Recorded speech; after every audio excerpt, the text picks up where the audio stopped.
You have cancer. 3 words that change a life forever. We would like to offer another 3 words. Be an overcomer. Welcome to the 1% Podcast, where our conversations with other cancer warriors, survivors, and caregivers allows us to give you that extra boost you need to face your challenge head on, live life from a new perspective, and forge a path that keeps you moving free and clear. Now, welcome your host and cancer survivor, Truett Taylor.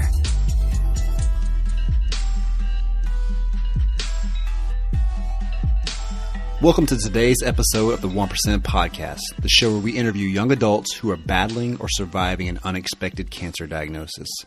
You are not alone, and I promise, by consuming today's content, your soul will be fed with the hope, courage, and inspiration you need to keep fighting for today.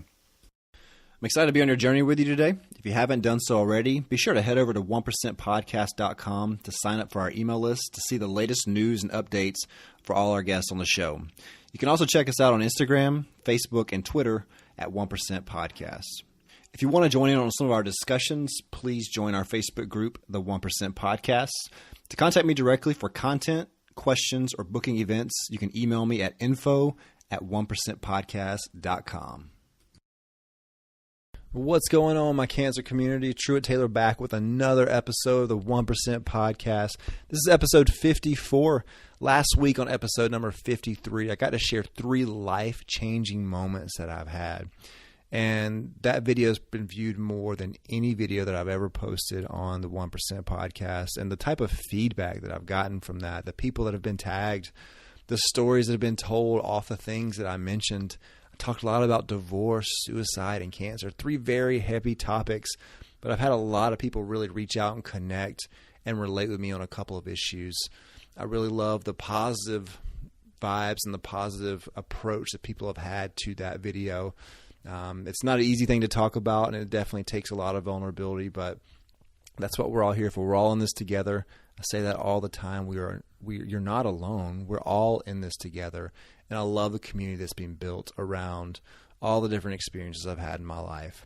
Well, today on this episode, you guys are in for a treat. I've got a 23-year-old cancer survivor. She was diagnosed when she was 19.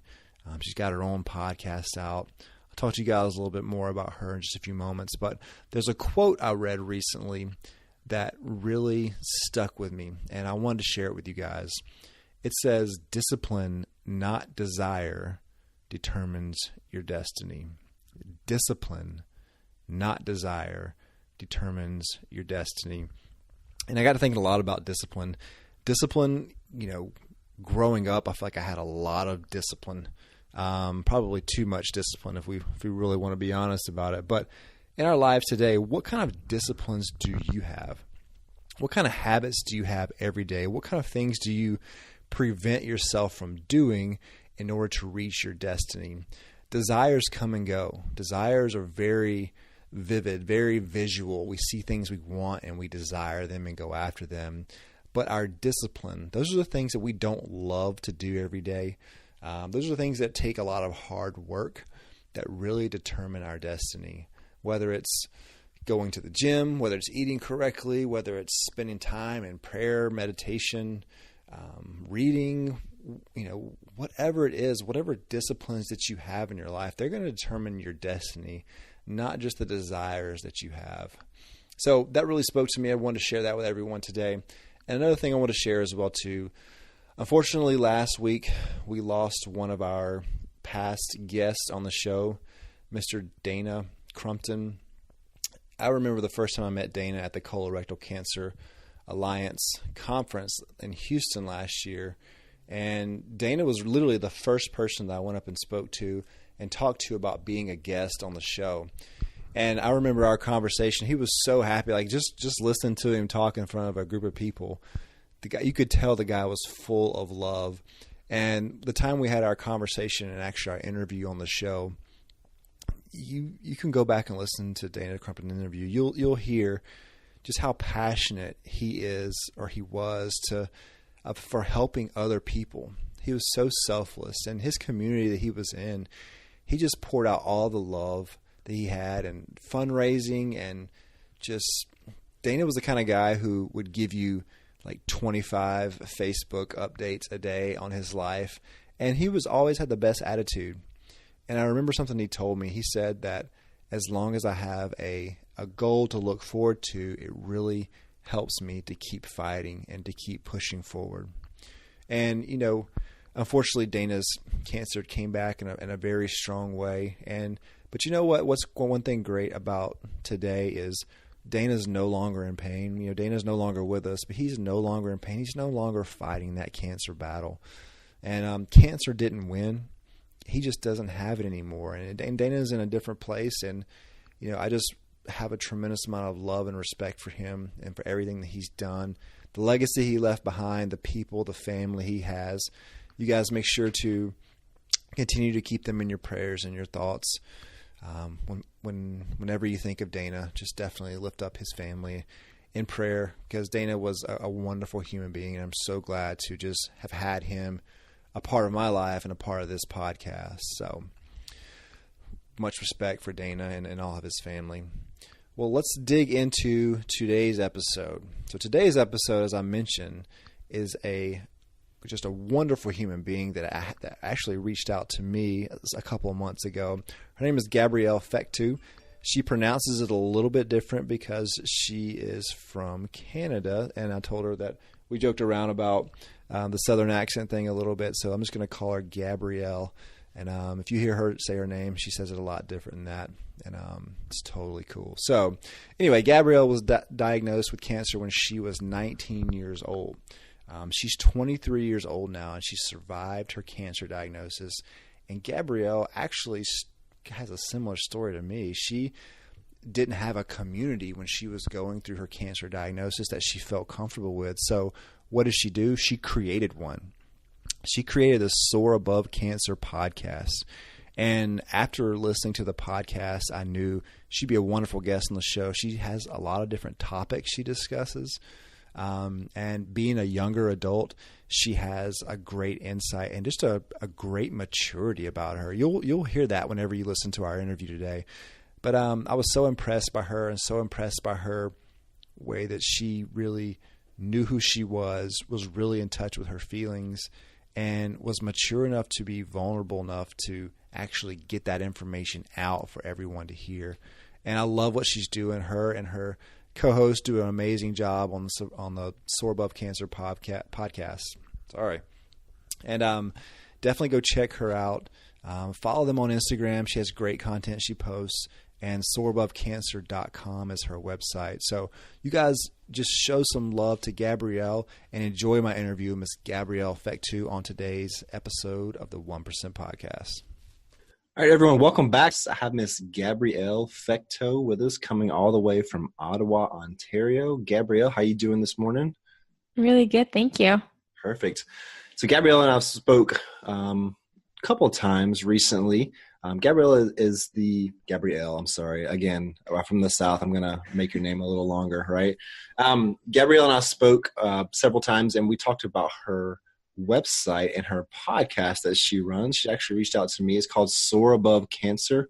And you can find her website at soarabovecancer.com. But Gabrielle and I talked. We had a great conversation the first time we spoke on the phone.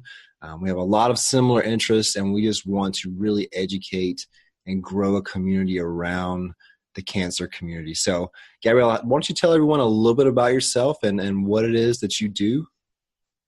Yeah, so my name is Gabrielle Fecteau. I live in Ottawa in Ontario in Canada, but I am originally from Timmins, Ontario, which is a smaller town up north. I am a cancer thriver. I was diagnosed with Hodgkin's lymphoma. I was stage 3B when they found it. I was 19 at the time, so that was in 2015. I'm 23 now. So that was still a few years ago now. I always lose track of how long it's been since my diagnosis, but that's kind of me in a nutshell. Right now, I'm a student at the University of Ottawa, so a lot to do with being just a young adult. That's kind of my life. So why do you feel like it's important to share your story? Starting a podcast, we've talked about this, is not an easy thing to do. It's easy to start, but I say it's hard to keep up with it and keep going. Why do you feel like it's important for you to share your story and share awareness on Hodgkin's lymphoma? So this answer is basically twofold. For one, I'm being a little selfish in sharing my story because it's very therapeutic. Sharing your story, writing it, talking about it, all of that, I think has a lot of value when it comes to processing everything that you've been through, because being a cancer thriver is a lot. It's emotionally, physically, psychologically, from every aspect of this experience, things are thrown at you with nonstop, and it's important to process. On the other hand, I know that as a cancer thriver, I love to hear other people's stories. I think that that is as much therapeutic as sharing your own. So I share my story through the blog, through the podcast, because I wish I would have known about a podcast when I was going through treatments. Right. And I know there's more now, but at the time there was a little less, or they were harder to find. I wish I would have had someone to listen to that brought forward positive messages and talked about all the things that doctors might not talk about, or that nurses don't have the time to talk about, with brain fog, really anything. So I love that too. I was talking recently to a group of people about the podcast, and I feel like our podcast kind of fills in the gap. You know, it fills in the gap between when you go home from your physician's office or when you're not in treatment, all that alone time that you have to think about your diagnosis, the treatment, even after cancer as well too. And there's no blueprint for how to be a normal human being after cancer. So I think the podcast that we run really helps with that, really helps give people, more of an idea of what normal life is like and what to expect and look forward to. And no matter where you are through your cancer journey, having someone alongside with you who's been there before makes it just a significant difference. For sure. So you were 19 when you were diagnosed with cancer. Yeah.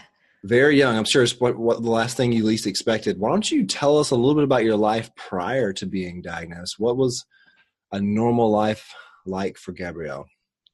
Yeah, so I had moved to Ottawa about 2 years before my diagnosis for school. So I had lived in a residence for a year, and then I was living, for my second year, I was living in an apartment with 7 other people, basically.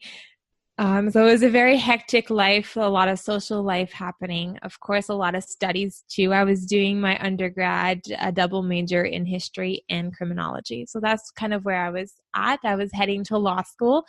I was going to apply in the next 2 years to law school. I'm really excited about it. I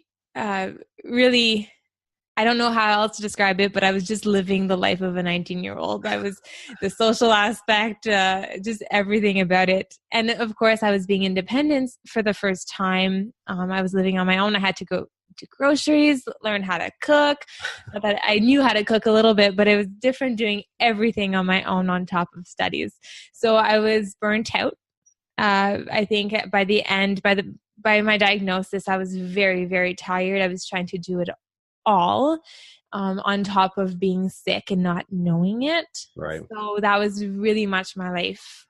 I was very sick by the time I got diagnosed too. So I had been sick, they said, probably for a year before.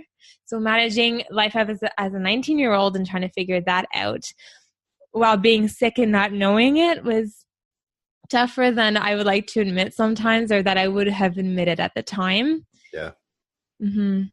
So tell us about when you started getting sick. What things were happening that you couldn't quite put your finger on? Yeah, so I was very tired. That was probably the first symptoms. But at the same time, I was a university student. I had a full course load. I was living on my own. So who wouldn't be tired? So for a long time, I attributed this symptom to just being a normal 19-year-old at university. Later on, I got UTIs, so urinary tract infections, and those were recurrent. And for a long time, I just would go to the university clinic. They would give me antibiotics, and that was it. Soon after, I found lumps in my neck, and I remember the day that I found one. I was at the house with my friends and my roommates, And I touched a lump in my neck. And I just kind of turned to I was playing with it. I turned to everyone. I was like, this is weird. And everyone was kind of feeling it, I remember. I was a little panicky, but I was like, oh, it's fine. Later on, I started getting more and more through as the time went on. And eventually I got a big one under my arm. And that one hurt because as you move your arm, you type at the computer, you start feeling it. Mm-hmm.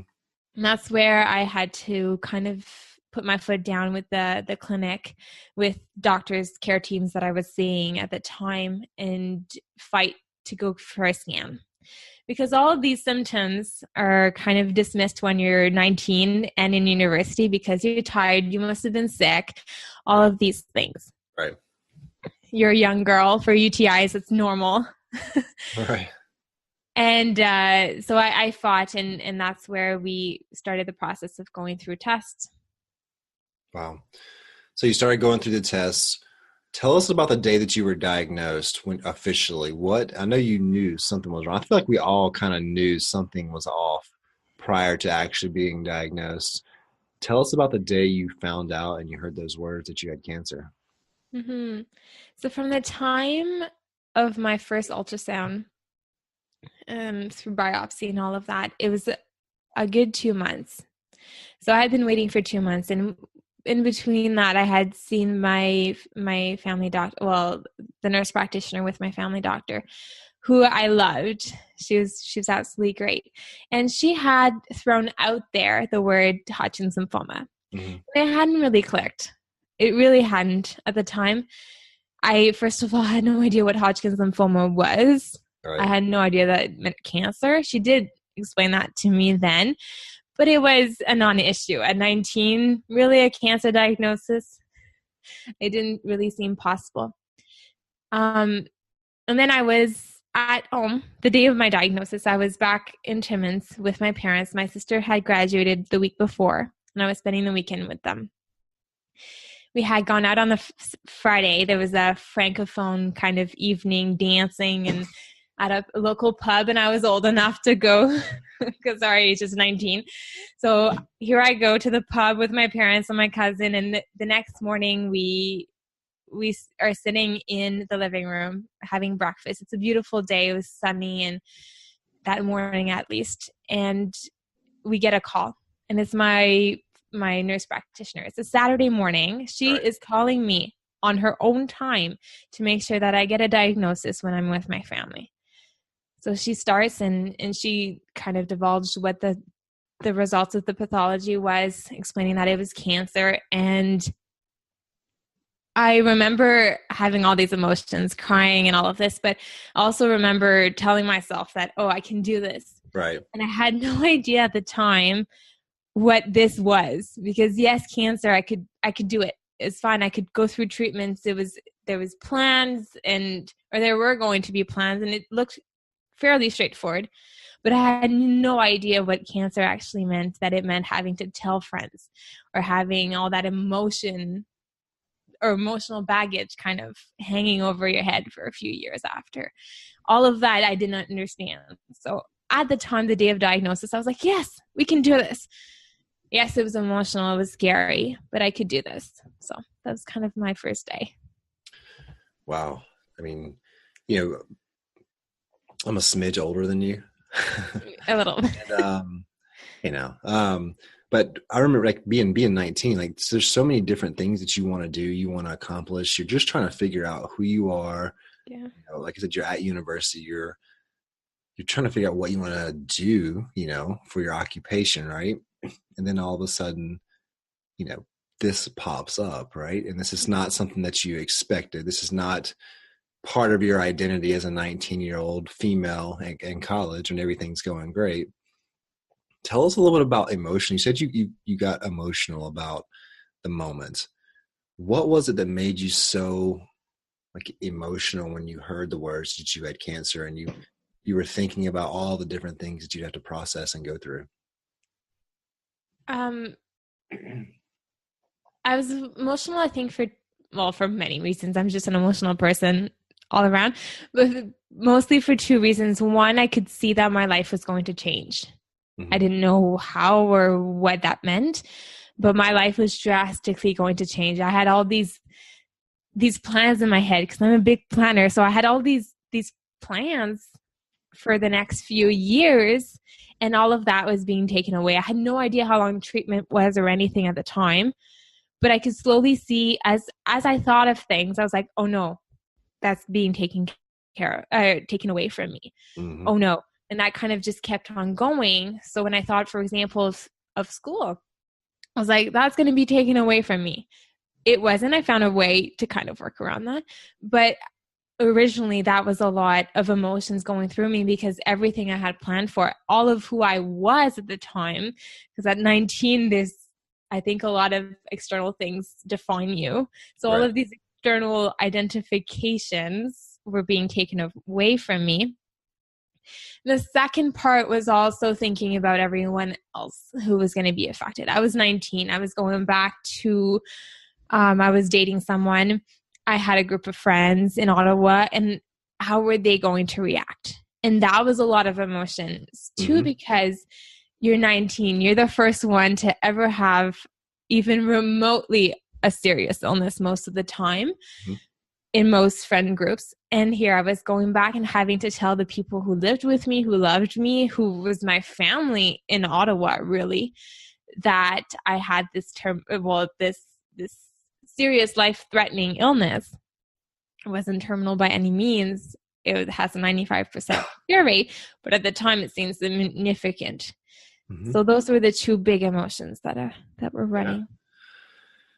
You know, the treatment schedule for Hodgkin's lymphoma is pretty aggressive, right? It's typically, I think, if you don't know anything about cancer and you think of cancer, it's typically the way either breast cancer patients look or Hodgkin's lymphoma patients look. You know, when you lose your hair, the way your whole body looks and everything, you actually look like you have cancer. Other cancers like melanoma or even colon cancer sometimes, you don't really look like super sick, but when you have Hodgkin's lymphoma, breast cancer, and a couple other different ones, the type of treatment they give you really kind of wears you out a little bit. Yeah. Let's talk a little bit about your treatment schedule. Tell us about when you first started, like what were some of the first side effects you saw, or how did it affect your body and your mind and your spirit whenever you started taking, all these treatments and medications? Yeah, so my original treatment plan included chemotherapy, 6 months, so 12 really rounds, or 6 rounds of chemotherapy, 12 treatments. It didn't include radiation at first. It would eventually include it because chemo didn't quite work as it should have. But chemo was the first treatment plan, so I had 6 months to do. And when I started, I wasn't very well. I was under 100 pounds. I was throwing up every morning. I couldn't hold anything down really. So I had lost a lot of weight even prior to diagnosis. So I went in really fatigued, really weak. One of the first weeks of treatments, I spent almost, not every day, but most nights or most evenings in the ER because I was dehydrated or not keeping anything down or whatever.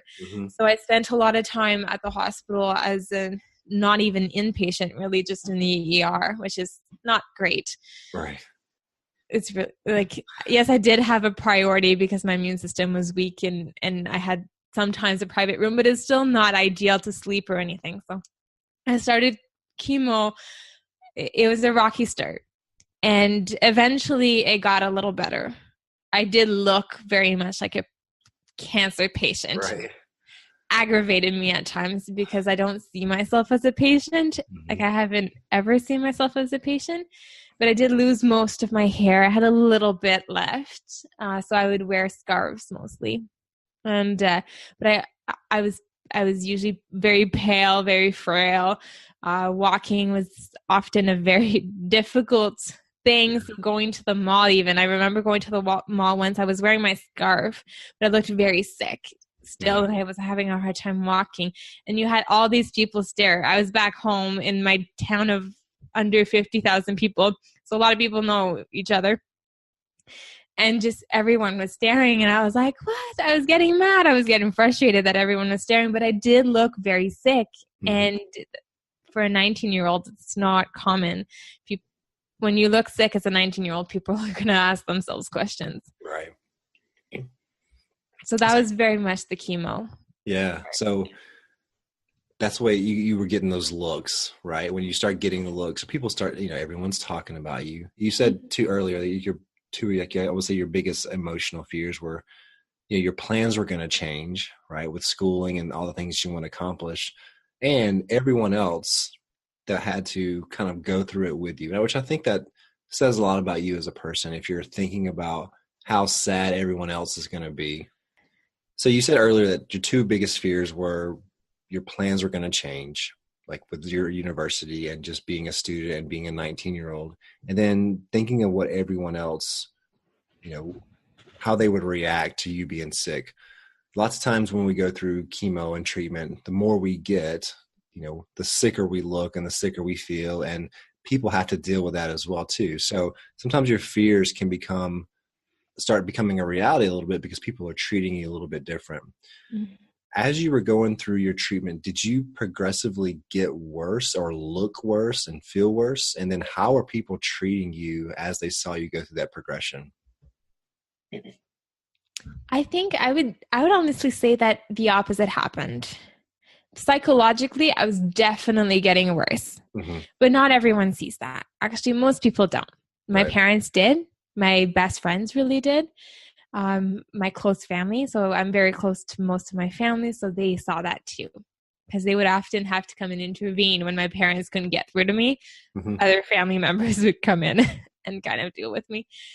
So psychologically, definitely there was a huge decline. By mid-treatment, I often didn't want to go into the next treatment. Not at all in a suicidal way. I was no suicidal thoughts there, but some days where you're really low, that first week after treatment and you're off the steroids and it's just, things are just going really bad, or they seem to be. They're not actually going bad, but it seems like the end of the world. Right.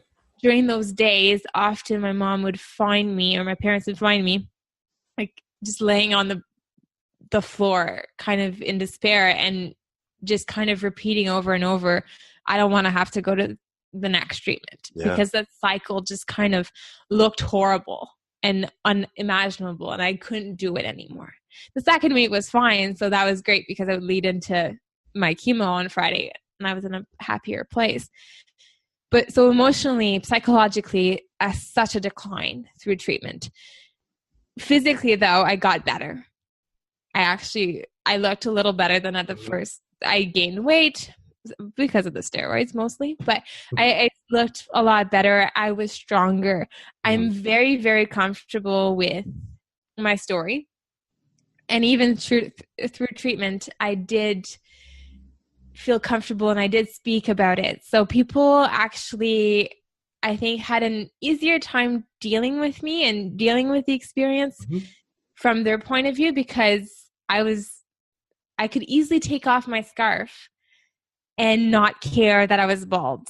Right. And if people ask questions, I would show them, and I would talk about it and just be open about it. And people felt comfortable asking me questions. And I think that made a huge difference in how they reacted and how they experienced my cancer. And that was the same for acquaintances or people that were really close to me. So I think that by being open and also putting boundaries, also, like I with my best friends, I know for them it was a lot harder at first to kind of deal with, how do we talk to our best friend who has cancer, who is going through so much. And we're in Ottawa, we're living the life of a 19-year-old, we're boys and school and social life and all of that. Right. And they didn't know how to talk to me. And at one point I set a boundary. I was like, opening a boundary maybe.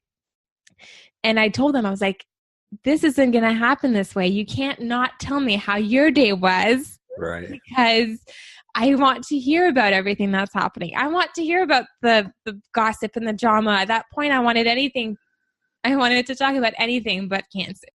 Mm-hmm. So yes, we took a minute to talk about how I was doing, kind of reassuring them. But also we had the chance to talk about anything. So setting kind of those limits and those rules with people really helped kind of keep things normal.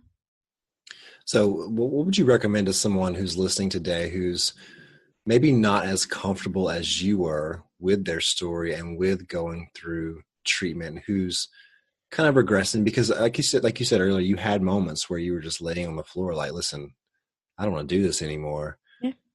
What would you say to the person who maybe they're laying on the floor today, maybe they're listening to this and they're in some of their lowest moments? What would you say to the person, maybe they're 19, just like you were, who's going through Hodgkin's lymphoma, or maybe it's another type of cancer? Mm.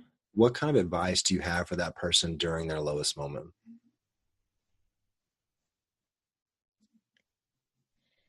Two things. I would say go to therapy.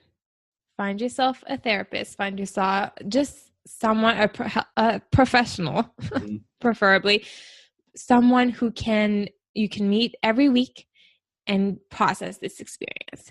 Because when I went to to see different types of therapists or psychotherapists or whatever throughout my experience, no one that I really connected with to the max, or no one who is necessarily specialized in oncology. So it was difficult to kind of manage in that sense. Eventually I just kind of gave up. And that was the worst thing for me to do, Mm-hmm. because I needed help to process everything. You can't do it on your own.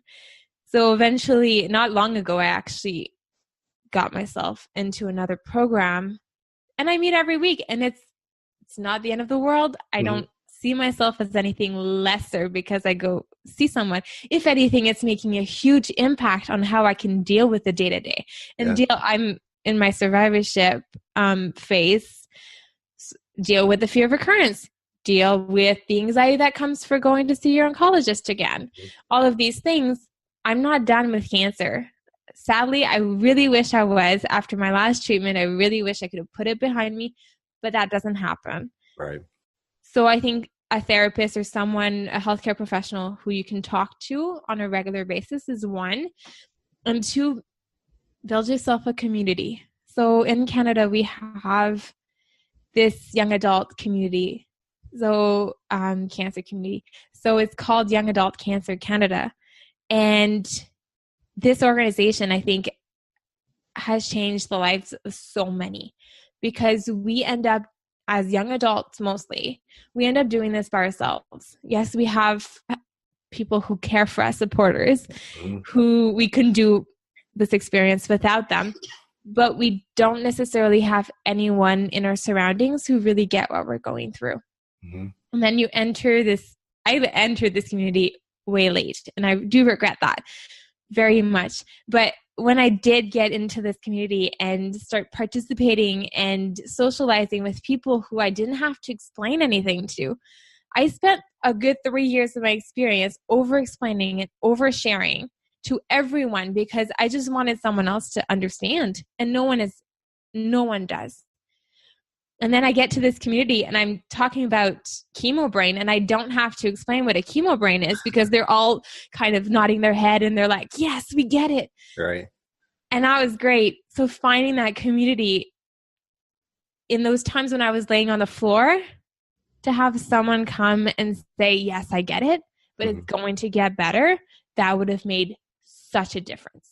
And I wouldn't have made the effort to go out and find that community when I was laying on the floor.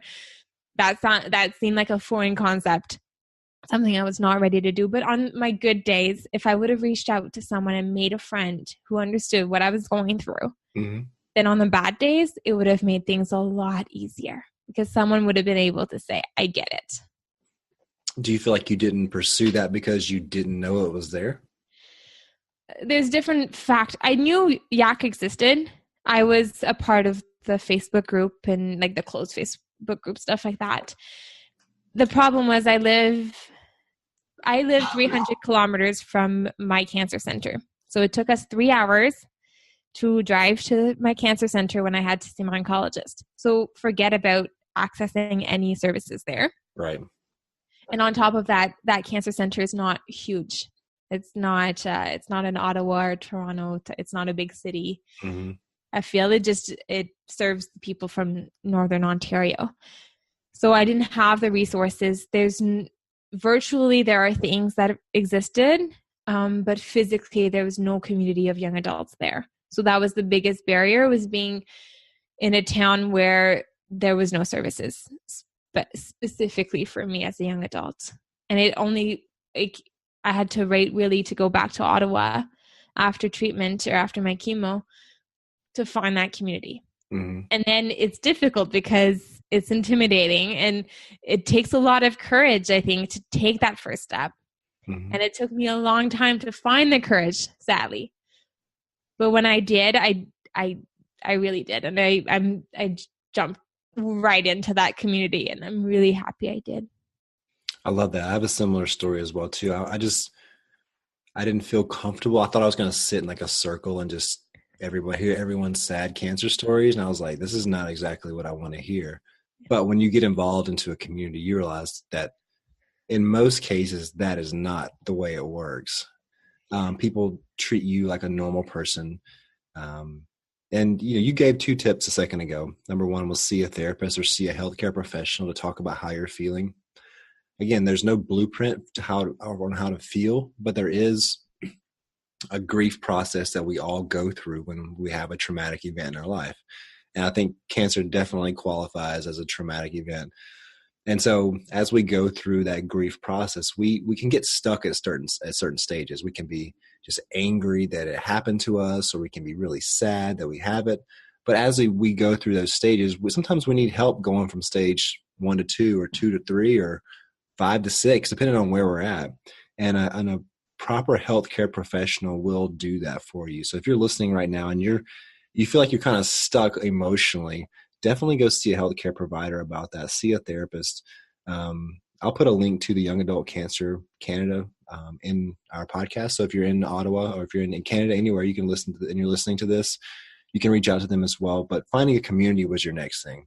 Yeah. And I just mentioned the Young Adult Cancer Canada community, but that to me, there's a tremendous amount of online communities, and I didn't join one until after, I was in my survivorship mode, but I was just so blown away about how people treat and interact and talk to you. And in most groups, there's no judging. You feel like a normal person. Like you see people post things and they're like, tomorrow is my first cancer treatment. What should I expect? Or, I'm finished with cancer and I'm having this scan anxiety that everybody talks about, right? That we all get every however many months we have to go and get that done.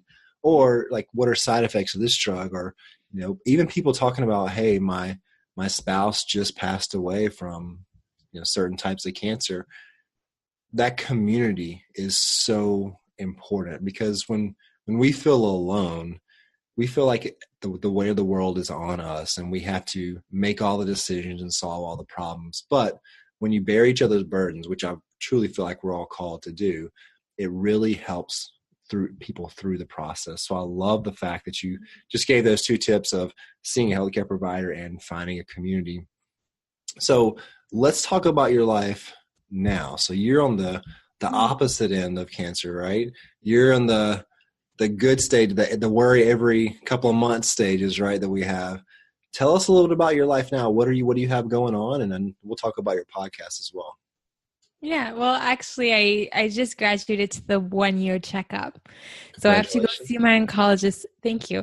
2 more times. So one's next April and then the April after, and then I'll be done with follow-up. So I'm actually quite further out from treatment than I sometimes realize.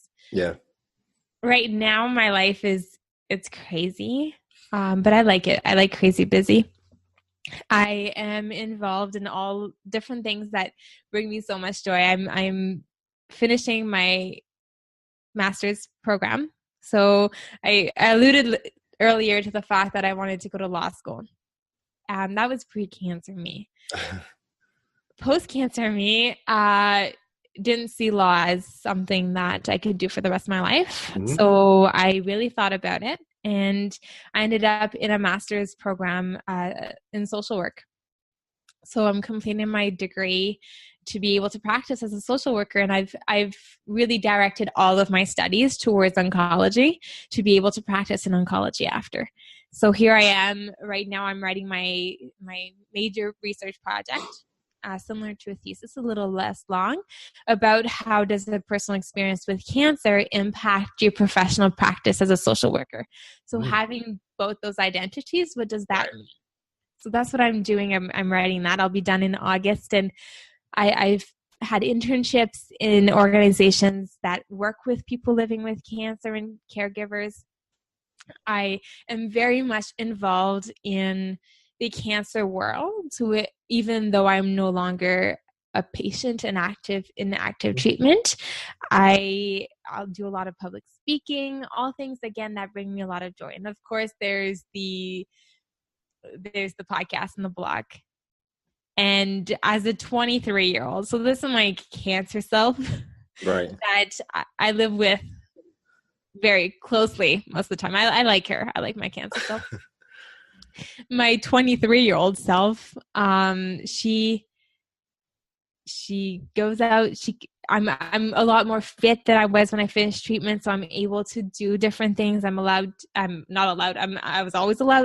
capable of going for hikes and camping during the summer, and doing yoga and meditation, and kind of improving my health and getting to someone that I really want to be. So moving forward is a big part of my life right now. Well, I'm super excited for you. I'm so glad to hear that you're doing well, and just the way you're handling everything. I've had this conversation with a number of people about how traumatic events can wake you up in life in a way that other events can't. And not that everyone has to have cancer or something crazy happen in their life, but if, for those of us who have a significant calling for the cancer community, lots of times cancer inspires you to do a significant amount of other things. And your experience and the fact that you changed your major, and you have the perfect personality for a social worker. So you're going to be phenomenal, and you have a passion for it as well too. And that's the type of people, that's a tough, very, very, very tough job. And it takes a very significant person to do something like that. So I'm excited to see how all the things work out for you for that whenever you finish your studies. So tell us a little bit about SoarAboveCancer.com. What inspired you to start the site and the blog and the podcast? Yeah, so I wanted to share my story.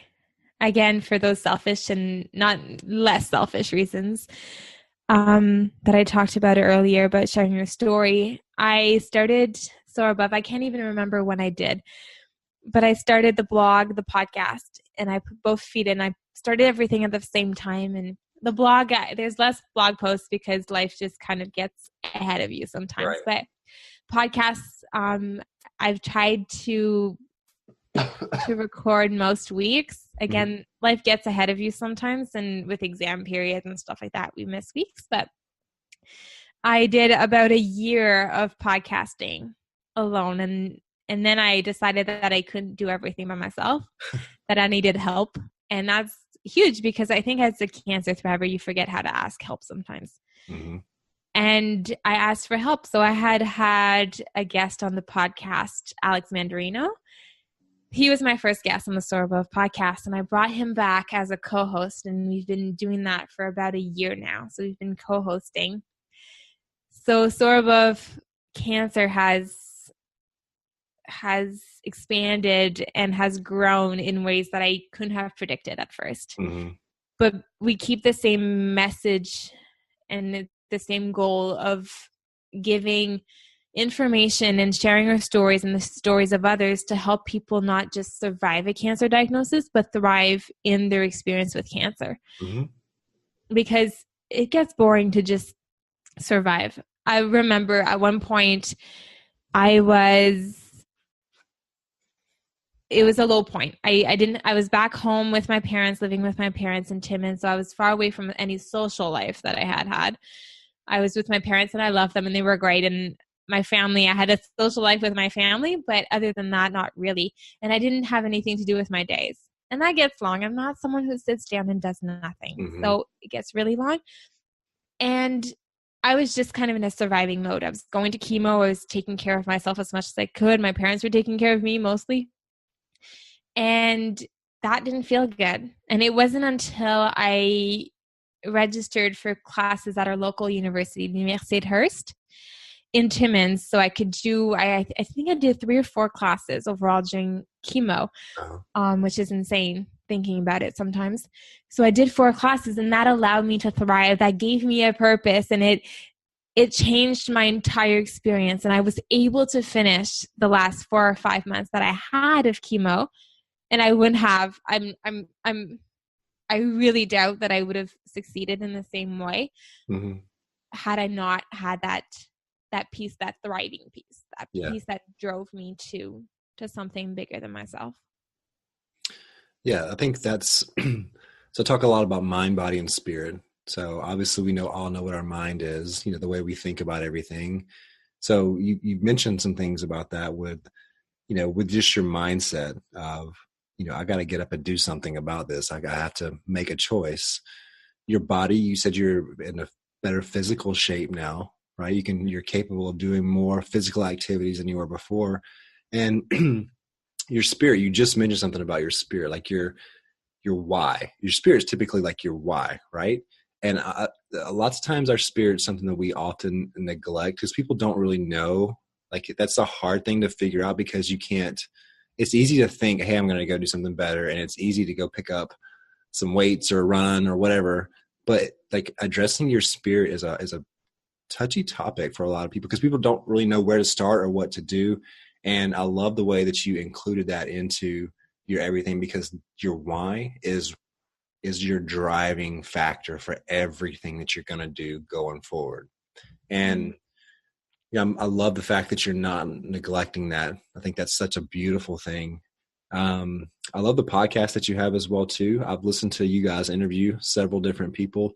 It's a fun podcast. You guys you can tell you're having a lot of fun with each interview and each topic that you guys are speaking on. I like the way you balance out topics and interviews as well too. That's really good because a lot of people have a lot of questions. And so having, topics that you talk about periodically is a great way to answer those questions for people. And your blog as well too. Look, I know blogs, they take some time and, you can get really into a blog, right? And it take you like hours. And next thing you know, you have a mini novel there that you have to cut down and edit and everything else and put out there and stuff too. So it takes a lot of work of what you've done so far. So I'm really, impressed by everything that you've done so far. I would love for people to go check out the Soar Above podcast. You can find it on iTunes, Spotify. Is it on everything on the website? Most of them, yeah. Oh, it's the website. Perfect. As well as on the blog or the website itself. Yeah. So the website is soarabovecancer.com. Gabrielle is also on Instagram. That's how we first started talking, at Soar Above Cancer. Gabrielle, I want to acknowledge you for a second for everything that you've talked about so far today. I've just jotted down tons and tons of notes of things that you've talked about. And to have cancer when you're 19 is significantly tough. It's tough at any age. So anyone listening out there, no matter when you get it, is tough. But at 19, it hits you at a point in your maturity where you're growing, you're figuring out life, you're making decisions and choices, and you don't even really know who you are yet. And it tends to speed up your life in a way where it forces you to think about what happens if I'm not here, and what happens if I don't get to do all these things that I want.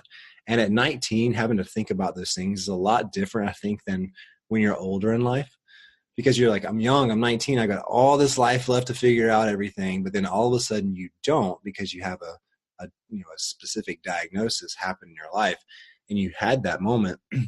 But what you did with your moment, I think, is so impressive. You're very vulnerable. You're very honest with yourself. And I'm not sure if that's something that your parents taught you, or something that you kind of just know yourself well enough to know that you need to be like that in order to be healthy. That kind of awareness is really important, because that's not something you see in a lot of people, especially people when they're 19 or 23 like you are now. but your awareness of who you are and what you needed. Sometimes if we don't stop and pay attention to who we are and what we need, we'll really go down the wrong path pretty quickly, especially when we have a tragedy happen in our life like you did.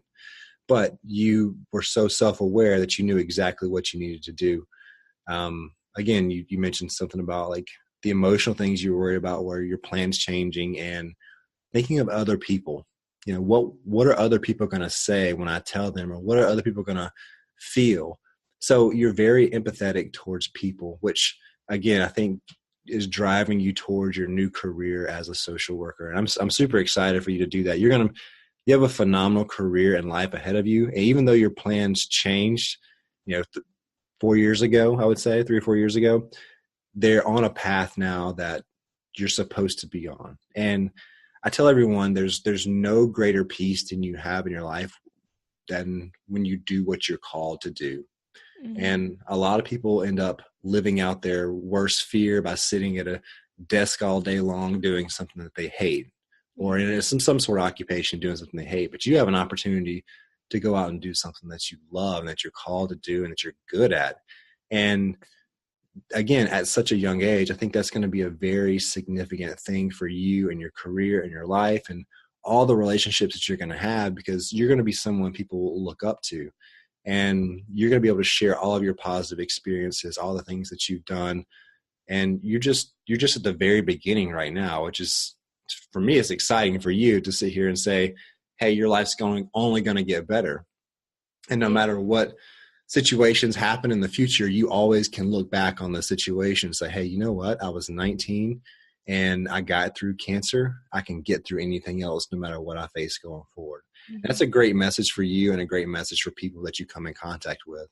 And you'll already have a sense of, people have a tremendous amount of confidence in you just based on what you've been through so far. Mm-hmm. And I think that's going to just give you so much push going forward. So I love the way that you're handling everything. And I'm super excited to see your career grow. I'm super excited to see your podcast grow. I can't wait to be a part of it in the next couple of weeks. Yeah. I'm super excited to be on there and talk to you guys. And I love for people, again, to go download the podcast, check out some of the different episodes.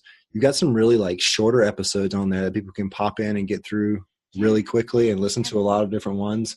And go visit the site, soarabovecancer.com, and follow Gabrielle on Instagram at Soar Above Cancer. Gabrielle, thank you so much for being a part of the 1% podcast. Again, I'm super excited for what's going to partake, what your life's going to produce in the future. And I'll love to stay in touch with you and keep following up with everything. Thank you so much for having me on. It's my second interview. It's my first solo interview on a podcast. And I'm so happy that it was on the 1% podcast. It's such a great initiative. And I love how you just give the floor to so many people and you allow them to tell their story. So thank you for giving me the space to share my story today. Thank you very much.